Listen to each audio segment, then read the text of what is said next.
technology on a place that only allowed for the simple and the ecologically balanced. A blight, he thought. A blight that he had relinquished all control over.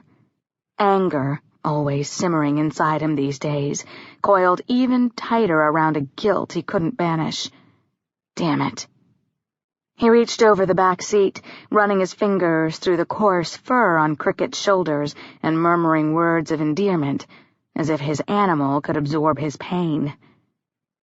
As they flew into the spaceport, the wall bulked over them in spite of the fact that it was at least 3 clicks away.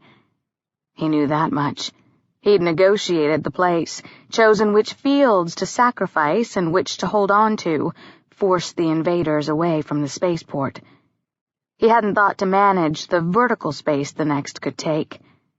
The nearby crops would die with no direct sun. He'd be lamenting things he hadn't thought of for years. He banked over the spaceport, looking for evidence of another impossible thing he'd heard. They're doing it. Jean-Paul leaned forward, squinting toward the wall. What?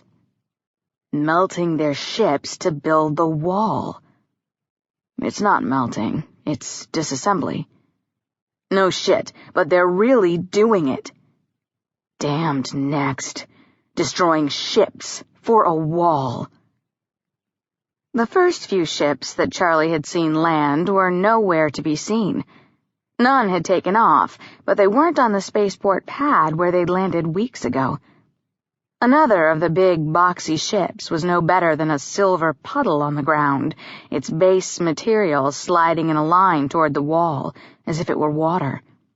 A second ship seemed to be just beginning the same process, the sharp edges of its top softening as thin lines of silver fell onto the ground in a bad caricature of a waterfall.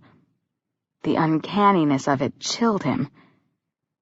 Jean-Paul glanced at him. Don't let it get to you. Nag. I'm right. Always. Charlie banked for the skimmer parking area, landing them fast and forcing the skimmer to brake hard enough that Cricket almost slid from the seat. She let out a disgruntled little yip. A sturdy man with dark hair and eyes and a deep outdoorsman's tan started toward them. Kyle Glass. His square jaw was tight, and his walk slow and controlled, as if he were holding back. Charlie climbed out, followed by Jean-Paul. Cricket hopped out and stood beside him, her head at his waist, her balance perfect in spite of the missing leg.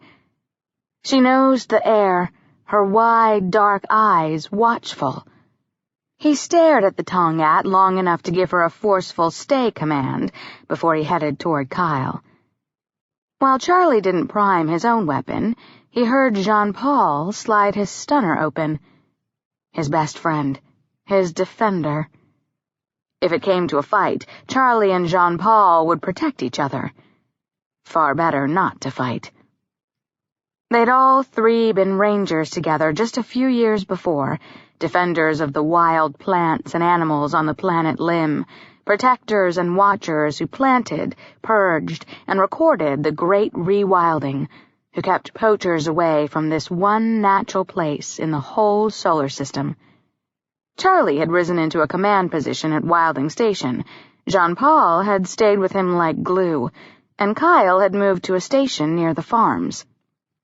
A year ago, Charlie had been forced out into space, ripped from Lim, and sent out to be its ambassador. When he came home, he'd had 2 soulbots with him, humans turned to next against their will, but now, undeniably, part of the invading force. Kyle had ferried Charlie and the 2 robots home from the stars. They had unnerved him, and he had kept his distance ever since. Charlie tried to pull nuance from Kyle's expression, but all he read was raw anger. Kyle. He held out a hand in greeting. What can I do for you? Kyle leaned back and brought his arm up. Charlie bobbed to miss Kyle's open palm as it came at his face. At least it was open. He'd have had to react to a fist.